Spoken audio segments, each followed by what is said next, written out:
Welcome to the Power of Lifting podcast. I'm EricCafferty, owner of the Mecca Gym. I am a strength and conditioning coach and a contest prep specialist. The focus of this podcast is to dive into the mindset and the drive of people who have done incredible things with their lives. Ladies and gentlemen, welcome to the Power of Lifting podcast, and we are here with the most famous man to date, Mr. Russel Brunson, and we're stoked to have you, man. Welcome. I'm excited to be here, man. Thanks for having me, and great hanging out. And the studio's amazing, so this is very cool. Yeah, I can't believe you penciled out some time for us in your crazy, busy life. I feel like honored. You're special to me, so definitely wouldn't miss it. So. Yes. I think this is my first time wearing a tank top on this podcast. It is. So I feel like maybe subconsciously that was me compensating for the fact that Russell's so amazing. I'm like, at least my arms are 3 times bigger than yours, in case you're wondering. Like, oh yeah, I remember now. Well, we also have to put you in the back, and so my angle is like you can see in the screen. It's all purposeful. You know? Yeah, like it's like on Lord of the Rings, the hobbits. They had them like 10 feet, behind it. Like I look like a hobbit right now. Yeah. So, yeah, I mean, usually we start out with some of your crowning achievements. So tell us about who you are, what you do, and some of the things that you've accomplished. Yeah, so I'm just a normal dude who gets really passionate about a lot of things. And so when I was growing up, I had a pretty normal life. And then when I was in 8th grade, my dad forced me to go to wrestling practice because he was a wrestler. And I wasn't in love with it. The first year, I was like, this is not even very much fun. But he made me go. And then my 9th grade year, I went.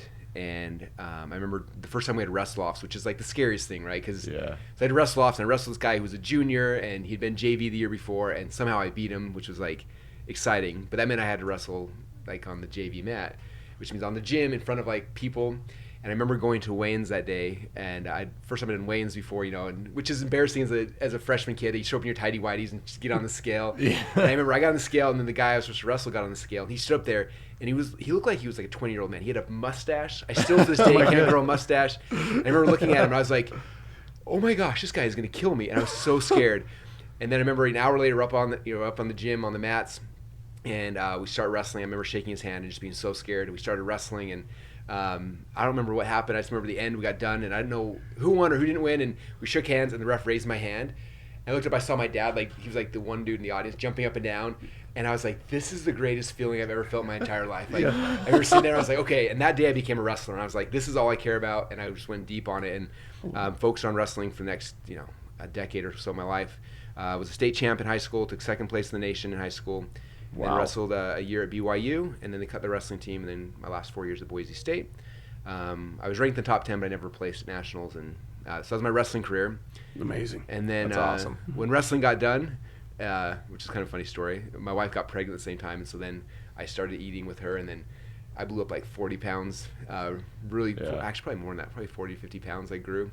And then it's funny because one day sympathy weight. She grew at the same time as me. It was amazing. We're all eating. I'm like, this is amazing. And then she had twins and lost like 50 pounds in a day, and I was like, oh crap. That didn't happen to me. And I wasn't healthy for years, and it took me almost a decade before I started getting back into health and shape. But during that time is when I started my business, and a lot of the principles I learned in wrestling applied into business. And my business journeys had a lot of ups and downs. I built a company and it collapsed, and then I built another company bigger, and then it collapsed twice. And then my third round has been company Clickfunnels, which you're familiar with, and we launched that 7 years ago, and it's been a crazy ride. And that time, launched Clickfunnels, written 3 books. One of them was New York Times bestseller. Fantastic. That's amazing. And we're having, it's been a crazy ride. Yeah. We've been sprinting at 100 miles an hour, but it's been really fun. Yeah. What an amazing way to because that 7 years, I'm sure we could go on days and days and days on this podcast talking about it. It's just like that. That's crazy. So how do you how did you approach the transition from your superstar wrestler in college, right? And now you're, walking out into the world, and you're, going to find a career, you're having a baby, like all that stuff. Like, what was going through your head during that time? 2 babies. Yeah, two for one. Yeah. It was interesting because, my whole life was wrestling. That's all I knew. And towards the end of my wrestling is when I was kind of dabbling with some of the business stuff. And I I mean, little success, like, you know, sell some stuff on eBay and like make some money, a couple little things. But I remember my career ended early. I thought I was going to play. I thought I was going to be an All-American. Like, that was my goal. You know, my whole career, I thought for sure I was going to hit it, because I was an All-American in high school. I thought for sure I'd hit it in college, and I didn't. I remember my last match, I lost it to a kid I thought I was going to win, and then that was like the end. Like, you're done. Oh man. Which is like the weirdest feeling. And I remember sitting inside the mat just crying, and then this dream you have. It's a weird feeling when you're pursuing a dream. There's always you can kind of get it, but as soon as like there's no possible way, no matter what happens, I can never achieve that goal anymore. And it was just like I don't know. I don't even really felt real depression, but it was that feeling of like, if I'm not careful, I'm gonna there's gonna be pain, and I'm gonna slip into something. And so for the next couple of days, when I got home, it was just like that weird. Like, I'm not good at relaxing or vacations. It was just like that weirdness, and it's like I got to find something to put my attention at, or I'm gonna go spiral down, because, you know, my decade-long dream was over. And so for me, the only thing I'd really happening at the time was some of this little business stuff, and so I shifted all my energy and focus to there to distract myself from the pain over here. And I found fulfillment there and excitement, and that's what started fueling me. So it was just taking that energy from here and like applying it to something else. And and I think a lot of times people have those, you know, they sell a business, or they retire, or they quit competing or whatever, and they don't have the next thing. And that's when I've seen it. I'm sure you guys have seen it as well with athletes and stuff, where it just you slip into depression and you know, all sorts of stuff. 'Cause you're like, now what? Yeah, especially with people competing in bodybuilding, because it's like there's that goal, right? Yeah. It's like there's a show. We compete, we do great, or we don't do great, regardless, whatever. The show's over. Doesn't matter if you win or lose. I mean, it's over right there. And so a lot of people kind of, you see them just like go into that depression, or they kind of just don't know what's next. You know what I mean? It's hard, and I'm grateful I found something, because people don't. It's usually struggle sometimes for years and years, and it can cause all sorts of stuff. So it's funny, because one time I wanted to sell Clickfunnels, and I asked Tony Robbins, and I was at a mastermind with him, and I That's asked a him, big name. Yeah, Just literally. we'll get him next. But I asked Tony, I was like, I want to sell. I think I'm gonna sell the company, and he's like, if you do, he's like, you're gonna be depressed within like days, because he's like, I know who you are. He's like, do you have the next thing lined up? I'm like, no. He's like, then don't even think about it. He's like, if you have something that's more exciting than the first thing, then transition. Otherwise, like, keep doing what you're the most passionate about. And I was like, okay. What advice? Such good advice. That's a big deal.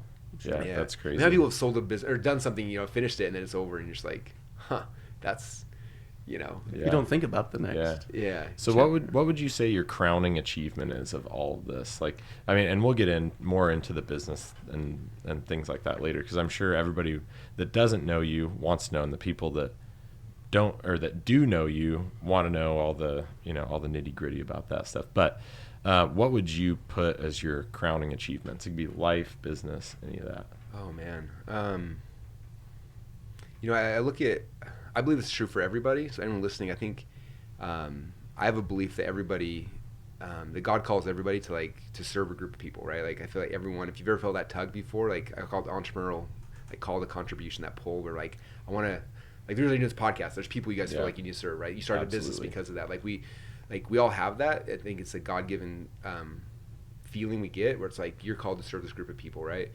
And I think for me, it's been entrepreneurs. Like, that's who I've been called to serve. And I think if you look at the crowning achievement, it's not so much what I've done as much as like what I've helped facilitate for these guys. Like, that's what's so exciting. I did a company meeting yesterday, because we've got 400 plus employees now, and it's hard. How do you keep them all like excited about? Right. You know, most of them are doing customer support. They're not feeling the people as much. And so I did a meeting with them yesterday, showing like, I want you guys to understand the ripple effect of what we've created, what it's actually doing in people's lives. And I showed, we have 120,000 people use Clickfunnels, but I'm like, I want to show you 3 stories just to show you the ripple effect. Yeah. So the first one we shared was Kaylin Poland, she's ladyboss.com, right? And I was like, if you look at this, like, they came to us and they were, struggling and didn't have a business yet. They're trying to figure things out. And now, look, we gave them the software and the training, and you look at them now, 5 years later, they've helped 1.3 million women to have physical transformations in their body, which is like a huge ripple effect, right? Like 1 million plus people were affected. But then you look at beyond that, it's like, that's 1 million women who lost weight. You take that, and each of those women have a family, and how does it impact their family or their careers or those, and like the ripple effect keeps. And you look at that, and I was like, that's one of our 120,000 customers. And here's another one. I told that story. Here's another one. I showed 3 or 4, and I'm like, if you look at that, like, the things that we're doing, like, are having this impact that literally is like wrapping around the entire world. Even though we don't see it all, it's like when you realize that each customer is doing that. So I think for me, I would say the crowning achievement is just like our service to entrepreneurs. Like, I love entrepreneurs because they're the people that I think can change the world more than anything. And then you watch the ripple effect. anyway, it's exciting. That's so much fun. That's awesome. That is exciting. Give me goosebumps right there. Yeah, no, that's. I mean, what more could you ask for? I mean, serving the people, massive groups of people. So you mentioned you have 400 employees now. Oh. That one still stresses me out. And luckily, so, you know, Dave's now new. Dave became the CEO. Dave was my. Yes. Eric was also training for a long time, and he's become the CEO of the company, which was he's way better than me. So he's managing the 400 people. So tell us a little bit about Clickfunnels and what you do now. So you mentioned you had 2 companies that you started before, and they kind of went up and then down and then up and then down. And so what changed for Clickfunnels? Like what clicked, and how has Clickfunnels kind of molded into what it is now, and what is it now? Yeah, I'm sure most people have no idea what Clickfunnels is. They're listening. So Clickfunnels is it's a software tool that entrepreneurs use to start a business online. And so prior to that, like I spent the first half of my career like building businesses. Like we launched a supplement company and a weight loss, like all these different things. We're finding different markets and building companies, launching them. And then fast forward a couple years, people started asking what we were doing, and so we started doing like little seminars and teaching people how to do it. And that was kind of the next phase. And it was fun because it was successful for us, but it was hard to give people the information. Like, here's what you need to do, and they're like, cool. And then I don't know what to do. I'm like, oh well, you know, like here's the strategy. They understood the strategy, and it's like, hey, now go build this website or this funnel and go do it. And they're like, I don't know how to do that. I'm like, well, go hire someone to do that. And it was hard because people would get things conceptually, but they never actually got them done. And then, so 7 years ago, when my business partner Todd, he's like, I'm going to take all the things you're teaching people, but let's make software that makes the process easy. Right. And what we teach is it's kind of like a funnel. It's kind of like a website, but it's a different way to do websites. We call them funnels. Right. And it's just a simpler way to build a sales process online. And so he took all the strategies, right? We teach at seminars and events in my books, and then he made software that makes it really easy. And their goal is to make it simple enough that I could use it, because I'm literally like, I'm not a tech person at all. And that was always the joke, is like if Russell can do it, then anybody can use this thing. And so they tried to build something that was Russell proof, and they did. And now, like, I literally still to this day, that's my job. Is I build funnels in our company. Like, it's my favorite thing. And that's fantastic. And so that's kind of what the software is, and how it came about, and that's how it helps entrepreneurs. Because now they like understand strategy. Now you log in Clickfunnels and you just drag and drop and move things, and you're like, oh, like in an hour it's done. What would take people when people never finished it before? Yeah. They understand conceptually, they never actually got it done. Yeah, because you have to. I mean, really, to like, you know, to build out the sales process like with a normal website, like there's a lot involved with that. I mean, we've done a lot of that stuff here at the gym, and it's just like, man, I mean, dealing with, you know, your web designers and all that. It's there's just the like, people, and there's like lot. you gotta glue like 10 systems together. Like there's the blog, and then this, and you know, there's so many things, and Clickfunnels has it all in one spot where it's just easy for people to use. That's awesome. That is awesome. So what does your day-to-day look like now? It depends on the season, like if we're an event season or if I'm writing season, but for the most part, I still get up early, I still work out. I don't know if you noticed, I've lost some weight since we last hung out, so I've been trying to be consistent, which is good. So still work out every morning. I try to spend, depending on kids in school, and you know, try to get as much of that stuff done before the kids wake up, because as soon as the kids are up, then it's chaos for you know. And so my morning routine is all about waking up. I try to get writing time in, or project management, stuff like that, where I can just get it done before everyone else is waking up on my team and get things out to people. I take a lot of supplements and then go work out. And then when the kids are up, then it's usually from 7 till 9. It's getting kids to school. It's getting them ready. It's like trying to be present as a dad as much as possible. There's only a couple times that I'm actually around kids, right? Because like they're sleeping, they're at school, and it's like there's a 2-hour window for usually from 7 till 9, and then there's 6 to 9 at night. And so I try to be home and present as much as possible during those times.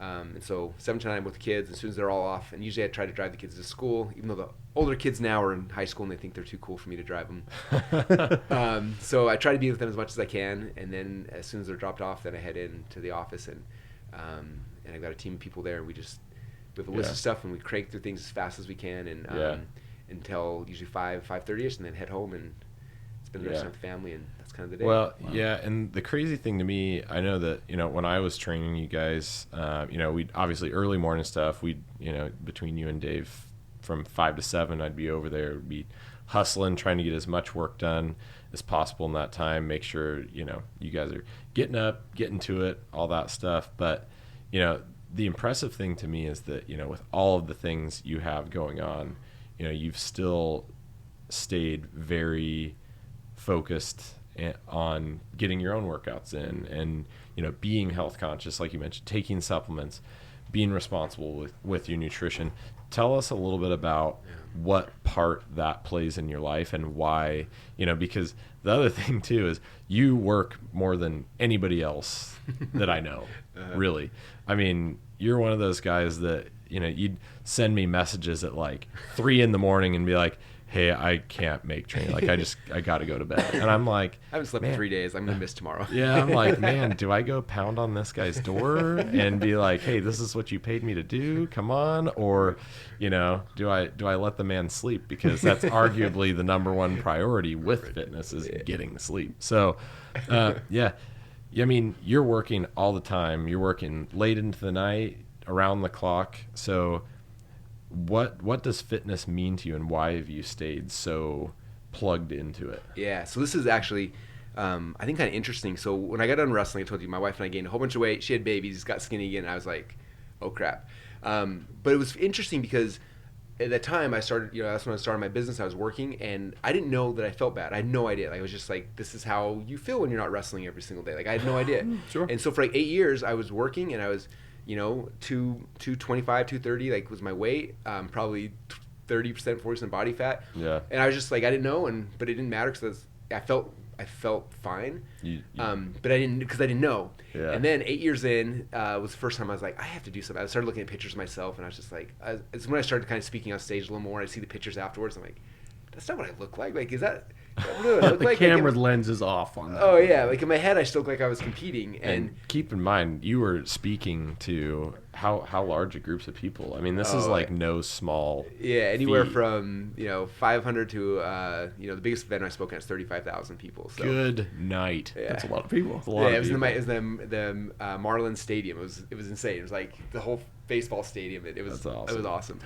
But it's weird because again, you don't look different in your head. You're like, oh, it's the same me. But then you see the pictures, and for me it's tough because if I speak in an event, people are taking pictures, and those pictures become the ads, and people show those videos, and then you see in the comments, like, it's, I get people all the time, they're like, whoa, Russell, you gained weight, or like, how come you're, and like people comment on your appearances all the time, and so it's like, anyway, it's tough, and we do a big event, and then those pictures for the next 12 months are being shown everywhere, and it's just like, anyway, it's just to get the feedback and stuff, and it's just like, oh, like, it kind of hurts, you know what I mean? Yeah. So anyway, eventually I finally was like, I need to get back in shape. I can't remember what I had a friend who had worked out with Sean Carlson. He went through and got a transformation, and he lost a bunch of weight. And I was like, okay, I'm just going to do it. So I hired a trainer finally, went through and spent the next probably 8 months or so going through a process, and went from 30% body fat, got down to like 12%. Yeah. And it, which is awesome for me. I was excited, but the thing that was interesting that I didn't know is how bad I actually felt during the days that I didn't know. When I lost weight and I had energy, all of a sudden, like, I had way more energy during the day. I'm like, oh my gosh, like, I used to work 9 till noon, eat something, and then the rest of the day was just like fuzzy and like I could barely keep up. And now it was like, if I worked out in the morning and I was eating differently, then my energy went all the way till 4, 5, 6 o'clock at night or beyond. So I got home, and I wasn't at home like on the couch with my kids like, Yeah. But I get home and I'm like, I can be present with them, I can keep playing. And I was a better dad, I was a better husband, I got more stuff done. The speed we were able to move at was so much more. I could work later in the nights. Like just everything shifted when I started focusing on my fitness. And I remember that tangible feeling of like, oh my gosh, I didn't realize how bad I actually felt. I'm not exhausted right now. Right. Yeah. It's cool you can see the tangible difference. But like you said, it was like fitness was literally life changing. Yeah. In the fact that, I mean, it is simple if you think about it, it's like work out and eat better, but at the same time it's something that changes. Feeling the performance, even for somebody who's not looking for like athletic performance, life performance. Oh, your brain, it's crazy how much your brain's affects, I look at now, like, just how much I'm able to get done now versus whatever it was 10, 12 years ago before I kind of started the journey again. I'm like, I get 3, 4, 5 days worth of work done a day what I did back then. So it's like, I'm now getting, in a year, I get 5 years versus what I, like so much more production. And it's funny, people ask me, how do you move so fast? How do you get so much stuff done? And it's like, because I'm not tired all day. Yeah. Like, if I was to like sit in a room, I'd love to watch people, and like, because they're like, I eat healthy. I'm like, I want to watch it. And then you go out with them, and it's like, yeah, that thing you had for lunch, like, you're wrecked for the rest of the day. Your mind's gone, your energy's gone. Like there's no way you can be like, oh, it's healthy. I'm like, no. Like McChicken does not mean it's healthy. Well, that's funny, and it's funny you mentioned McChickens because I literally walked to the gas station about an hour ago from the gym, and because I wanted some ice, because I'm a princess and I like ice. And our ice machine is broken, which is super depressing. But yeah. And I'm like, oh, okay, I'm going to go walk and get ice. And I walk out and walk to the gas station, and there's like lines of people outside of Taco Time and outside of McDonald's. And I just posted on my Instagram. I just watched it. Yeah. Like, I'm like, what are these people thinking? Like, we know this food is not good for us. Oh. Like, but wear a mask because you're, but wear a mask. And eat your McDonald's and your McChicken and all that stuff. And it's like, man, with all the information out there on how detrimental that is, crazy. How do you still like knowingly poison yourself on a daily basis? Well, it's funny because I even look at, I order off Uber Eats a lot because a lot of times it's like I don't have time to get something. Hey, that's convenience. But what's crazy is in Uber Eats, in the entire, every restaurant in Uber Eats here in Boise, there's only 2 restaurants that have one thing on each menu I could actually eat. Everything else is crap. Mm-hmm. And it's like one restaurant I can get a side of shrimp, one restaurant I can get this thing, and like those are the only things of all the menus, all the options that like I'll actually put in my body. Right. That's it. And there's no restaurant in walking just within 5 miles I would put any of the food in my body. But that's just what it takes though. It's like people think that they can just eat whatever and be healthy, and that's just not the case. You know what I mean? Even the healthy places, so like conscious. I thought, Costa Vida is like a place that I was health food. Oh, yeah. I get Costa Vida salad is 2,200 calories. Oh yeah, it's more than the burritos. That's more than I eat in a day and a half now. Yeah, it's insane. Yeah. And it's like, oh, it's a healthy option. Like, yeah, until they smother it with the more thing than the and burritos. the thing. Oh, what's that? Yeah, it's more than a burrito. Yeah, so if you look at the nutrition information and like Costa Vida, Cafe Rio, they're very similar. They have you can go and calculate even based off your ingredients, and it'll shoot you exactly, oh, okay, don't do cheese here, don't do this here, and it'll shoot you exactly what it is. And man, it's like crazy. The salads are more than the burritos because it's literally like I eat 1,800 calories a day right now. It's 2,200 for one salad. So I'm like, if I eat that, it's like I don't get breakfast the next day either. It's a day and a half right out the window. Yeah. But I used to think back then it was health food. So I'd eat, that for breakfast, and I'm having 2 salads a day. This is amazing. Like 4,000. Like no wonder. Yeah. And like, why am I tired? I'm eating health food afterwards. It's like, well, if it was just the salad, but then you've got the pork that's been soaking in sugar for a week, and all the other stuff. Well, and that's what people don't understand too, is even healthy food, and too much of it is not healthy. People are like, oh, well, I eat, salmon and avocado and olive oil and all these things that have been labeled by whoever, Yahoo News, as being healthy. And before they know it, they're eating 150 grams of fat in a day. And it's that happened to me the very first time I went ketogenic diet. I had all these friends on, like, this is amazing. And so they're like, the butter and like all these things. Yeah. And so I was like, sweet, I can eat as much butter, avocado, and bacon as I want, and I'll lose weight. And like for like 6 months I was on this thing, and I was like, I'm not losing weight. I feel great. Like it's amazing. And it wasn't until like one day someone sat down and was like, let's do the math on this. And again, it was like 5,000 calories a day I was eating at the time of the health food. And I was like, oh, wow, no wonder. Well, it really does come down to consistency too. You know what I mean? Like you can't have everything handed to you. You have, because I know for a while we were, when we were training a lot, we were doing, and you did great. You gained a ton of strength and all that stuff. But, and we were doing a lot of Ava's meals, pre-prep meals, things like that. But it really comes down to what extra stuff you're having here and there, and like that's how Ava's meals like flawless. And it's like, but if I did any snack, I was already over, and it was like Ava, I need you to lie to me, so I have extra calories that I don't know about. Yes, I need you to lie to me. Yeah, exactly. But so working out in the morning has been a good consistent thing for you. It's obviously helped your energy levels. How has that? I guess molded the rest of your family? Like, do you feel like the boys are really catching on with things? Like, because I think kids watch you a lot more than you think. Like, I think the importance of building the healthy habits with your kids is there too. They see that, right? Yeah, for sure. It's funny because kids are really hard to directly influence. Indirectly though, like them seeing stuff. Mm-hmm. So if I tell my kids, like, let's go work out, like, oh my gosh, it's like I'm the worst dad ever. Like, you force us to do everything, and it's like so hard. I'm like, I'm trying to be good, but by just doing stuff, they notice it. And what's been fun, I haven't told you this yet, but it was fun because, Bo, you had a chance to work out with one of my twins, and he's, he's more, he's struggled getting friends and feeling confident, all sorts of stuff. And this year he got his first little girlfriend who had a crush on him and stuff. And he told me, he's like, Dad, all like her and all her friends, they all say that I'm the strongest guy in school, or I got the best body, or all these different things like that. And you see him glowing, he's standing differently, and now like he wakes in the morning, he lifts weights, and he's like looks forward to it, and he works harder. Yeah. It's just, you know, you get that little bit of confidence, and it's a huge. And I remember that. I remember ninth grade, I started lifting actually in 8th grade.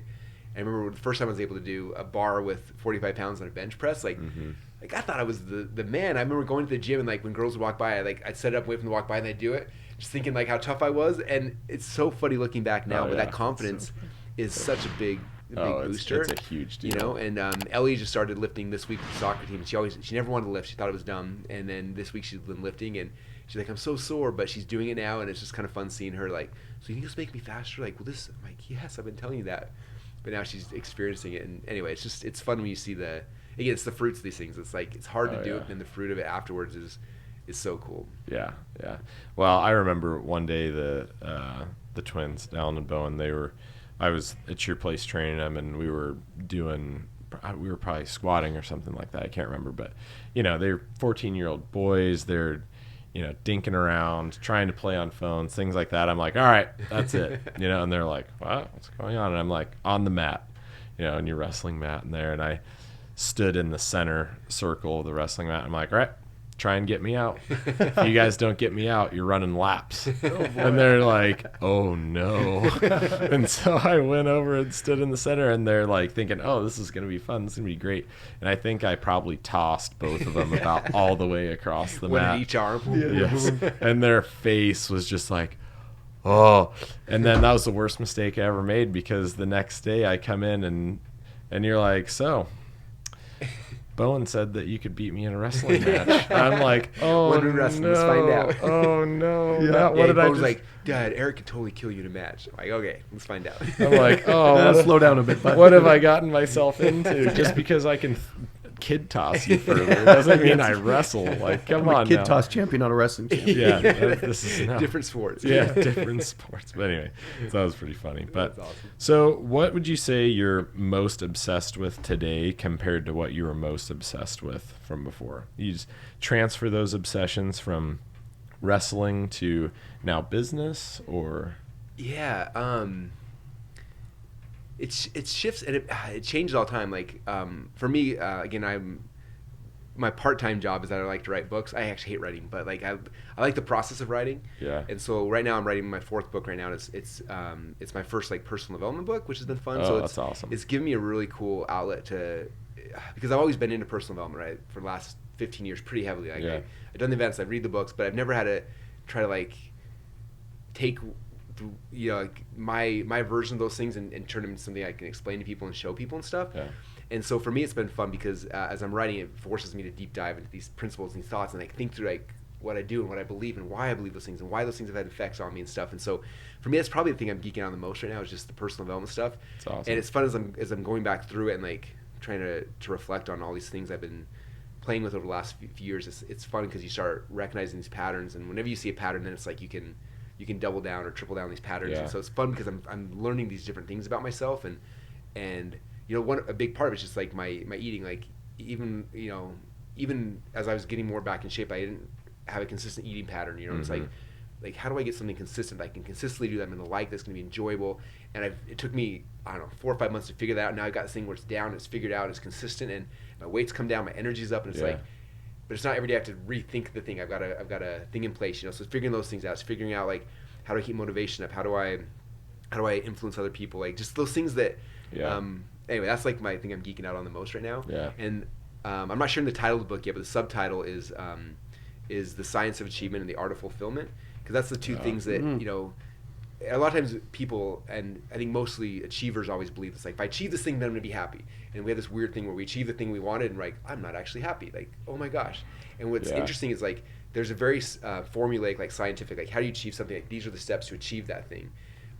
But fulfillment's not. Fulfillment's an art. Yeah. Like it's Absolutely. And so there's almost like this yin yang of like, how do these two principles, these concepts work together? Yeah. So for me, that's what I'm geeking out on, is like that, like, because you know, you see people who like, you know, there was an Olympian locally here who wins the Olympics and then the next year commits suicide. Like, how do you achieve your biggest dreams? How do you achieve everything and then still be miserable? Or for other people who, like, I have a brother who I love him to death, never achieved anything, but he's happy as can be. I'm like, how is he so happy? Like, it drives me nuts, right? Yeah. And it's like, but how do you have both those things? And and so that's what I'm geeking out on, and so that's like I'm just going down on deep rabbit holes, having so much fun. I love that. Yeah. And we've actually talked about that quite a bit on the podcast with, the different guests we've had. We've had, people that have overcome cancer, people that have overcome like traumatic injuries, spinal injuries, things like that. So, and that's something that I'm also very fascinated with is, you talk about happiness and success and then fulfillment, and I kind of also struggle like putting into words what I feel like fulfillment is and does, right? Like it's so hard because that's where people want to get, right? Mm-hmm.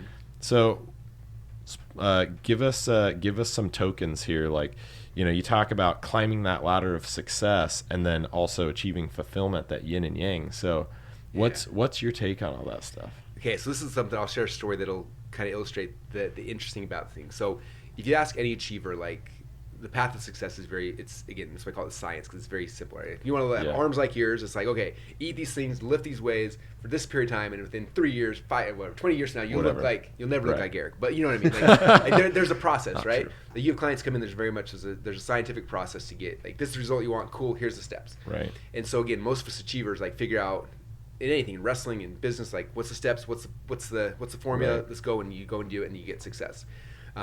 Competition, the same thing, right? So for me, that's always been my thought. It's like, hey, who's got the blueprint that's going to give me success? Right. I get it, I learn it, I figure it out. And so it was interesting. I was at I'm gonna make sure I tell the story right. So I was at I don't know if you guys know Brendan Bouchard. Yeah. But he's a big personal development guy. He's written a bunch of books. And he called me one day. He's like, hey, we're doing this event, and you should be at it. I'm like, who's coming there? I'm like, he's like, I can't tell you, but trust me, it's gonna be worth it. I'm like, dude, like I'm very busy. I don't know if it's worth it. He's like, trust me. He's like, fly to Wyoming, meet this airport this time, and I promise you it'll be worth your time. And I was like, but I trust Brendan, so finally I'm like, all right. So I flew to this airport in Wyoming, and I get off the airport. It's a little tiny airport. As I'm getting off the plane, there's a couple other planes are coming in. I'm watching people come in. I see like Tom Billy, the own Quest Nutrition. He walks off the plane. I'm like, that dude sold the company for $1 billion. Like, oh my gosh, like I'm freaking out, right? And then I see somebody else, and so there's all these people are coming off the planes, and I was like, oh my gosh, like, so I'm kind of freaking out. And so Brendan shows up, like, hey guys, what's up? And he introduces us all, and he's like, come over here. So we come over to the spot, and he's got helicopters. We jump in helicopters, we go up, and we fly to these cabins, and we get out, and then we were like, that day night we're riding horses, and we're shooting guns, and we're doing, like, it's just this craziest experience, right? And then we go up in the forest, and we spend like 8 hours masterminding, like helping each other out, and then we jump back in helicopters, fly home, and anyway, it was nuts, right? That's nuts. Yeah, it was like nuts. It was so cool. I'm like, this is amazing. That's awesome. And then like a couple months later, he's like, that was really cool. We should do it again. He's like, this time let's do it in Puerto Rico. And so we planned another trip. And this time bring your spouses. We flew to Puerto Rico. We're hanging out. Same thing, amazing experience. We're in Puerto Rico in this multi-million-dollar mansion, looking at the ocean. We're swimming and snorkeling, coming back, doing meetings, and just back and forth. And it was just another amazing experience. And then at that thing, they're like, we should make this an official thing. Let's do it once a year. Let's all get together. So we decided to start this group. And a year later, we come back to Puerto Rico again. Same people come back. We're in the same spot. It's really cool. And we start doing the same things. And it was interesting. About halfway through, this guy named Craig Clemens, who's one of the most successful people I know. Like his company's worth close to $1 billion. Like anyway, really, really talented guy.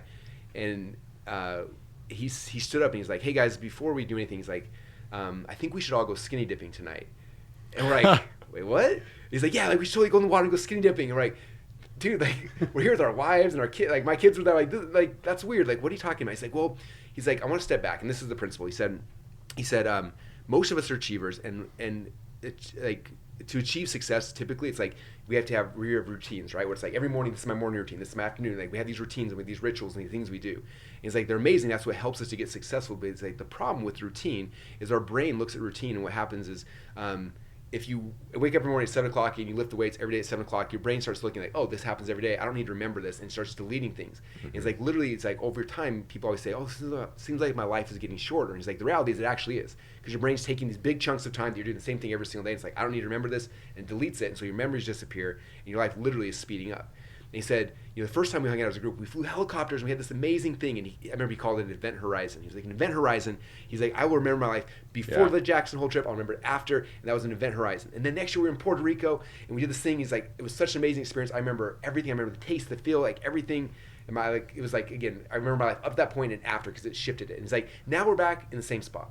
And he's like, as much fun as we're having right now, he's like, because it's the exact same thing we did last year, most of this experience we're going to forget and delete because our brain's like, oh, we already did this and it's going to forget it. And he's like, we don't do something right now to create an event horizon, we're going to forget this right now. So we got to go skinny dipping, right? And so we didn't end up going skinny dipping, but that principle was like, oh my gosh, like that's our problem is that we're trying to achieve things, but because of that, like, you know, like our brain's deleting these things and forgetting it. Whereas like happiness comes from these event horizons, these experiences, right? And so after he told us that, when I'm back home, I sat down with Colette and I was like, okay, we're very good routine people. We have amazing routines that have helped us achieve the things we want. But we have to start figuring out how to weave these event horizons into things we're doing like once a month or once a week, or like what are we doing like to create these experiences that we're going to remember, because that's the thing that gives fulfillment. Absolutely. Right? Like I look back and like the happiest times of my life nowadays, which is kind of weird, is looking back at pictures of things we experienced in the past. Absolutely. I'm obsessed with Google Photos. So like I have every picture I've ever taken in the history of my life all in Google Photos. Yeah. In albums, you can categorize them. And so the other day was kind of funny because it popped up this picture of Nora, and she's 18 months old. She's in a bath towel, sitting on a bed with these pigtails, and she's a big old smile on her face. And I was like, oh, like it's so cute. It was like we were on this Disney cruise. I remembered it. I was so excited. I'm like, that was like the coolest experience. And Colette asked me, she's like, do you actually remember that experience? I'm like, I think so. She's like, it was 4 a.m. That was the third time that Nora had puked in our bed. And we puked in the bed at Disney cruise. We had called the people that had come down, clean our sheets. She's like, we just bathed her. We put her in bed, and she was smiling. We got a picture. She's like, that trip was horrible. It was miserable. Like everything about it was bad. I was like, oh yeah. And I had this epiphany. I was like, joy doesn't typically happen in the moment. Like you think about like when I won my state title, like it was hard. Like these things, like the moment's not amazing, but the memory of the moment, like that's the magic, right? And so like I start thinking like, but we forget these these routine things. So it's like creating experiences that are going to be hard or fun or different or whatever, but then you create this memory, and the memory of the moment I think is what the thing that actually brings the core happiness and the fulfillment. We're like, oh yeah, that was amazing. Anyway. No, that's I could geek out on this forever because I'm in the middle of writing, so I like. No. But like that's super insightful, right? Incredibly, yeah. Because you think about. I mean, you could think of a ton of different experiences you've had, like the ones that stick out, like. They stick out, you know what I mean? And a lot of them are the ones that there was a huge challenge or huge obstacles, or they were very hard, or you had a lot of fear associated with them, but you overcame things or whatever. So that kind of ties in with like the doing hard things, right? So how do you feel about that when, like the Goggins of the world, like, hey, go out and, do hard things. He's, runs ultra marathons now. He's this, crazy motivational guy. He's like one of the best follows ever, awesome, right? Yeah. So like, do you subscribe to that? Like talk a little bit about the doing hard things, and is that what brings the fulfillment, or? I think it's a big part of it. I'm a big believer in that. Like I always set big goals in everything I do, and I like try to chase things. I do. Someone told me recently that I was eccentric. I was like, no, I'm not. And they started naming off a bunch of stuff. I'm like, oh, I never. I guess that makes sense. But for me, like, it's what gives color to what we do. And it's tough for me because some people I know that I love, like in fact, most of my closest loved ones aren't. They're not big into doing crazy things, and it's interesting. It's confusing for me because I'm just like even my kids. I'm like, all right, what's the goal? They're like, and it's like, but they're okay. It's weird because. At the same time, a lot of them are more fulfilled. My wife's that way. My wife is very happy and very fulfilled and doesn't have these big visions and dreams. And I think some people, I don't know. For me, it's like this. It's like this constant pull. Like I have to have something I'm chasing, or else I feel dead. Yeah. I had one of my friends wrote a book called The Entrepreneur Personality Type. Oh. He calls them EPTs. And it was interesting in the book. He said that entrepreneurs and people that are like the Goggins who are like trying to accomplish stuff. He's like, they don't necessarily feel happy or sad. Like when you say like, are you happy or sad? Like those words don't really compute. Does not compute.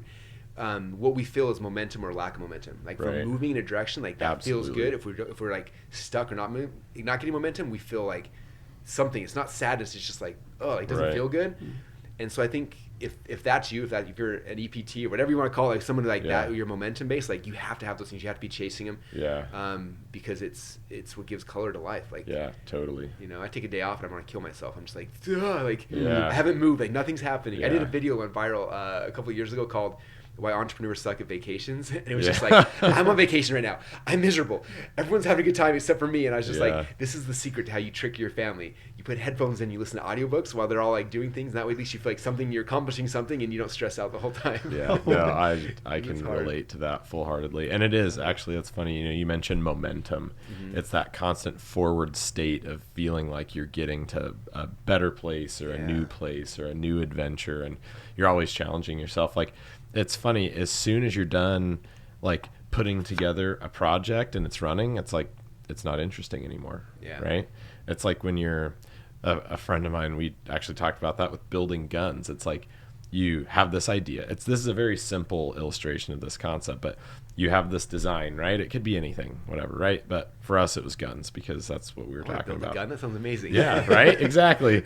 And so, you have this idea of this particular caliber, and you want it to feel like this, and you want it to function like this, and you want to do this particular task with it.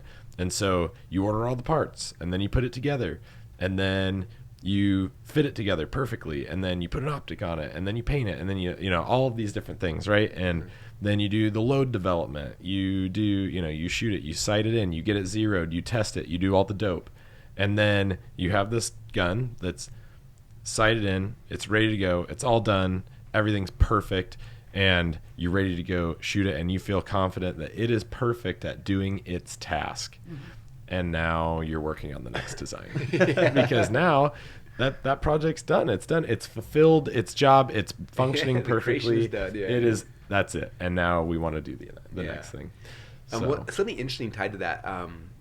When I was first starting my business, I had a mentor who told me this. He said, there's two types of people in this world. There's starters and there's finishers. And he's like, you got to figure out, number one, which one you are, and then surround yourself with the other people. Yes. And it's funny because I found that in business, like I love the creation of a business. Like I like brainstorming, putting together, getting the logo design, the product, and everything. And then we created the whole thing. It was like finished, and then I was bored out of my mind. And so my first dozen or so businesses never went anywhere because it was like I got the creation. I was like done. And then I met other people after he told me that. He's like, you gotta find finishers. And so I was like, oh, I didn't know there were other people besides me out there. So I started searching for them. And there's other people who that stuff stresses them out, like the creation. Like, I gotta. But they love like taking something that's done and running with it. Yeah. And so it's been interesting. Like I found people like, I need to find finishers who, when the thing's done, I can like hand it to somebody. Like, hey, go make it.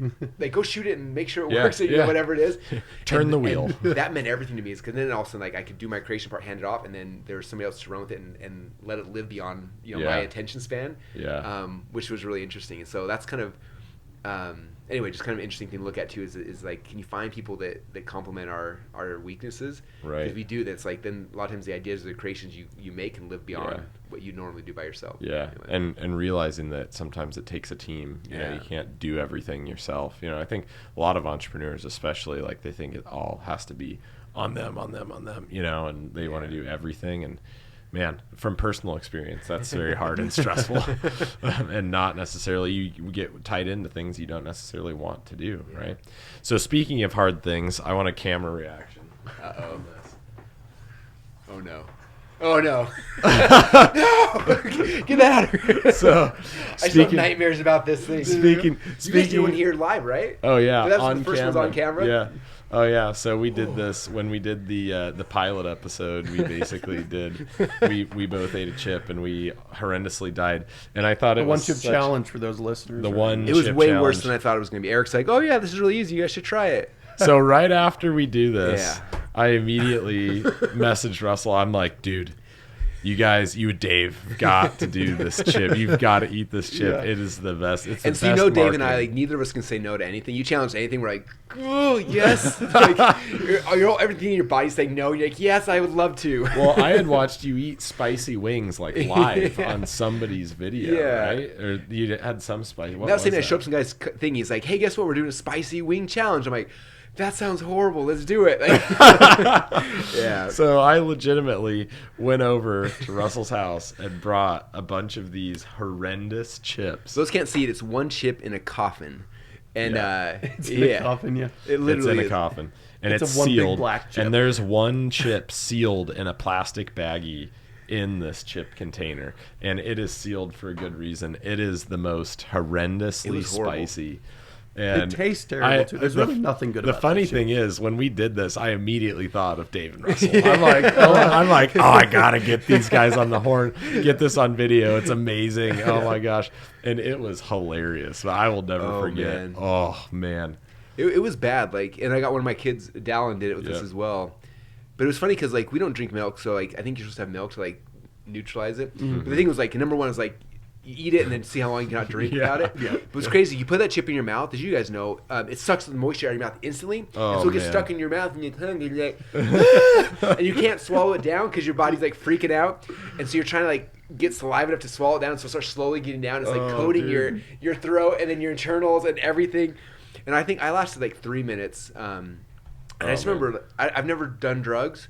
I'm assuming it's similar because I didn't know where I was at. Like I felt like the world was spinning and I was confused and like everything. And I looked at Dallin, was like, look, my son was on fire and he was freaking out. And I was just like, what's happening? And then just in a war zone. And then you had Dave and Jackson, one of his sons. They went over 10 minutes sitting each. there, and they were in a competition with each other. Yeah. Like they were not going to drink, and they were both just sitting there, still as statues, offering each other water. Here, drink this. Here, drink this, back and forth. And they're just sitting there like twitching and sweating and like, oh my gosh. And it was so bad. funny. And I was like, after 3 minutes, I was like eating ice and it felt like fire ice. And I was drinking, I had like protein shakes. The only thing we had, it was like that burn going down and it was horrible. And I don't know if, I think you knew the aftermath. So like afterwards, Eric left, like laughing, and then he left. I remember an hour later, I was laying on the ground. It felt like there was a fireball inside my stomach, like a rat trying to get out. I was like, oh.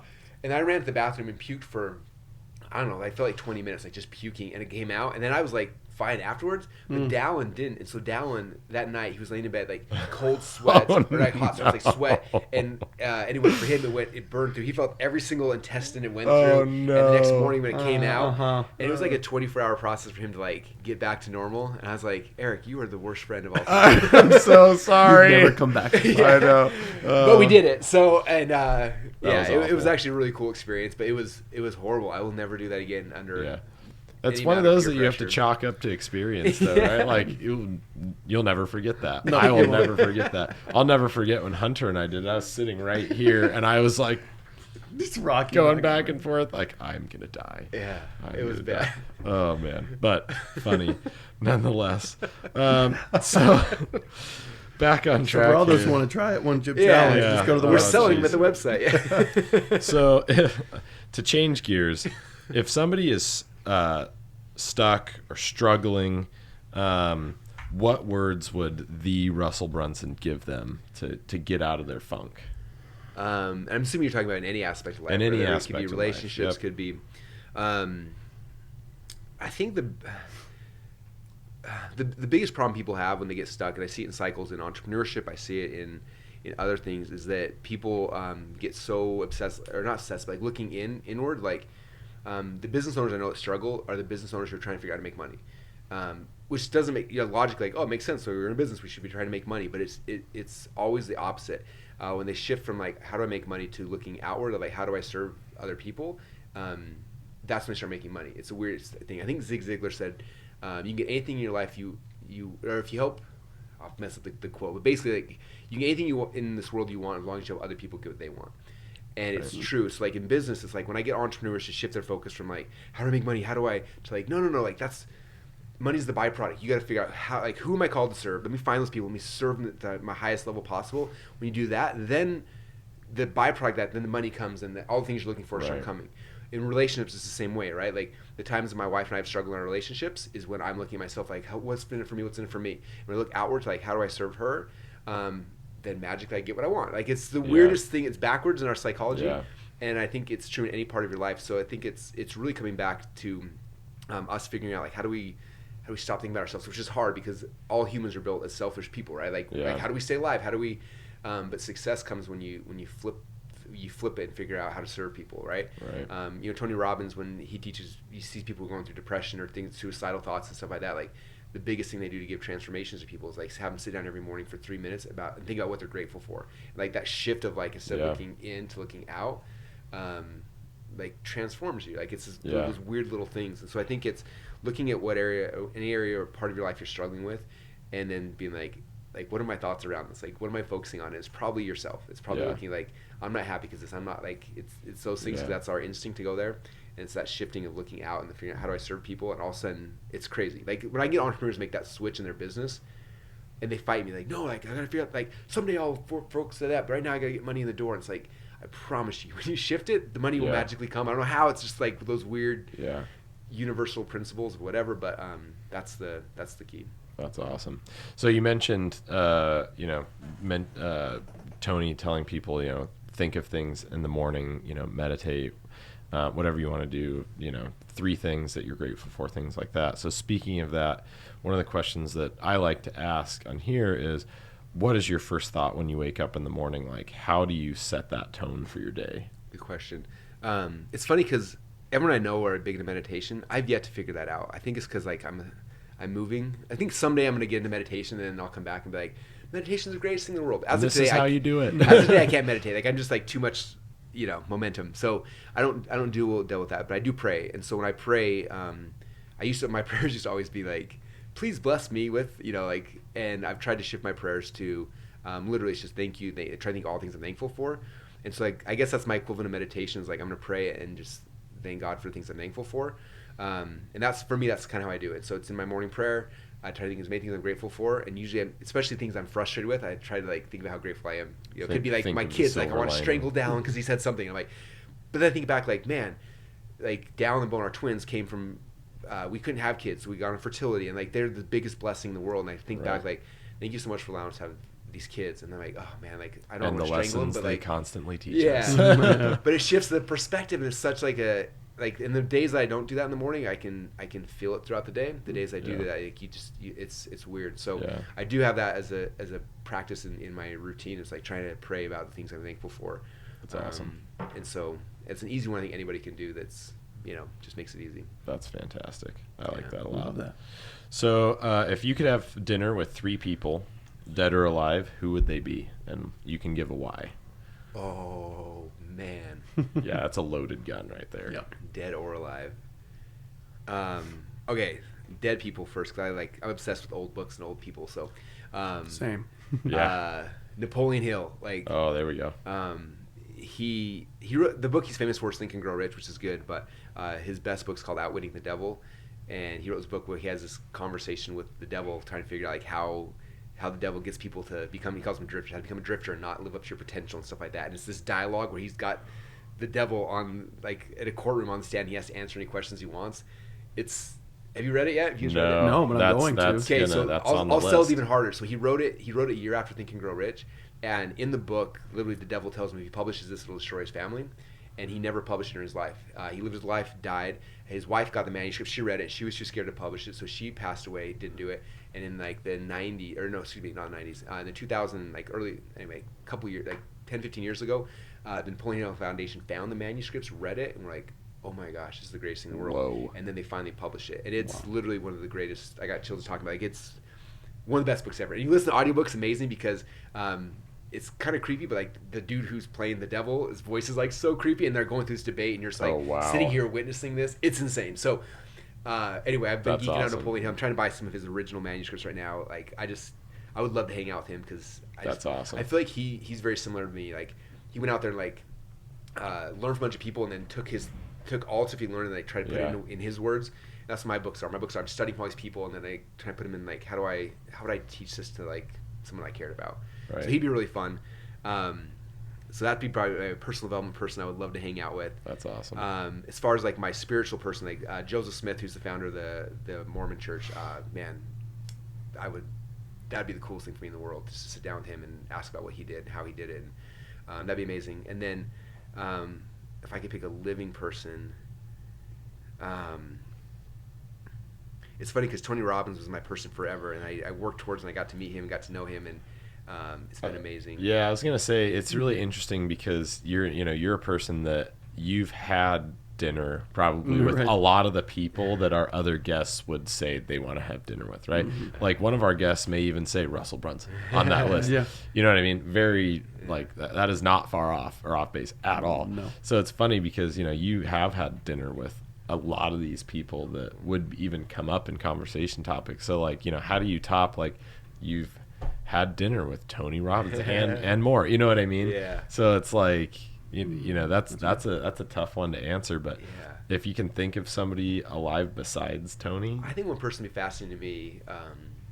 Honestly, be The Rock. I know that's cheesy, maybe, oh, but dude, what's fascinating about cheesy. him is because not so much that he's like The Rock, but he's someone who like he succeeded in like he was a football player, right? He was like average, like did okay, but then took that and rolled it into the next career and like he's been successful in like everything he's done, and like that fascinates me. Like I would love just to figure that out because you know, to become arguably the biggest celebrity of all time right now, and it'd be cool. Anyway, he's fascinates me for sure. Yeah. And I want to eat sushi with him. I'm not gonna lie. Like, have a cheat meal with him, like that'd be pretty fun. Epic cheat meal. Yeah. That'd be awesome. Totally. So, here's a fun question for you. Who would play your character in a biography? Oh, like who? The actor? Yes. Matt Damon, for sure. Yeah, I can see it. 100%. He's someday I want him to play me in the movie about me if I ever make one about me. So. Oh my gosh, that's awesome. He looks kind of like me. For those who can't see, like everyone says, like you look like Matt Damon. I'm like, well, thank you. Yeah, no, there's definitely. And he's like awesome. I love him. He is awesome. That's great. That's the fastest that question has ever been. Oh, really? I've thought about this before. Yes. So I know your time is super valuable, and I appreciate you being on. And I did want to keep this, you know, in a timely manner. We don't want to keep you here forever. So my last question that I would ask you to talk about is your top 2 role models or influences in your life. Who would you say those top 2 role models and influences were for you? That's a great question. I would say my first biggest role model was definitely my parents, most specifically my dad. I think he was the one that I always wanted to be like. Like he was a wrestler, I wanted to be a wrestler. He had his own business, I wanted, you know, and a big part of me my whole life, I wanted like his respect. I wanted him to like think I was cool. And so I think that's why I was so passionate about wrestling, because he was into it, and like he would show up. You know, he never missed a practice, never missed a match. Like he was always there, and just like I wanted to be like him. I think that was probably for the first half of my life, that was my pursuit. Yeah. And even so, entrepreneurship was very much like, you know, I wanted to. I don't know. He always had businesses. He always thinks he was doing. And I thought that was cool, and I wanted to do it. And I remember like, anyway, so that was really, really cool. And then I would say, probably the other person. You know, when I first got into, I got into this business, and I'm always looking like who are the biggest people, and Tony Robbins was not like a guy teaching marketing, but like what he was doing from like books and stages and stuff. Like he was the biggest in my world. Like I looked at that and I was just like, okay, I don't think I could ever become like Tony. And like I don't teach what Tony teaches. He's all personal development. But I was like, I would watch him and I'd see what he was doing, and like I'd see him, you know, doing these things. I remember going to his events and seeing people going crazy and like walking on fire and like all these crazy things. And it's funny because in my industry, like the marketing world, traditionally is pretty boring. Like you go to marketing events and everyone's sitting there behind their computer with their laptop taking notes and just like no energy. And I go to these things and I was like, I'm sitting in the back like freaking out, like the things people are teaching. I'm like, this isn't like, why is nobody like freaking out? No one's jumping around. No one like, I couldn't understand it, you know? And so I remember when I started like, we started doing our first events and stuff, I was like, I want an event, but I don't want like a marketing event. I want a Tony experience. Like you go to Tony's things and you like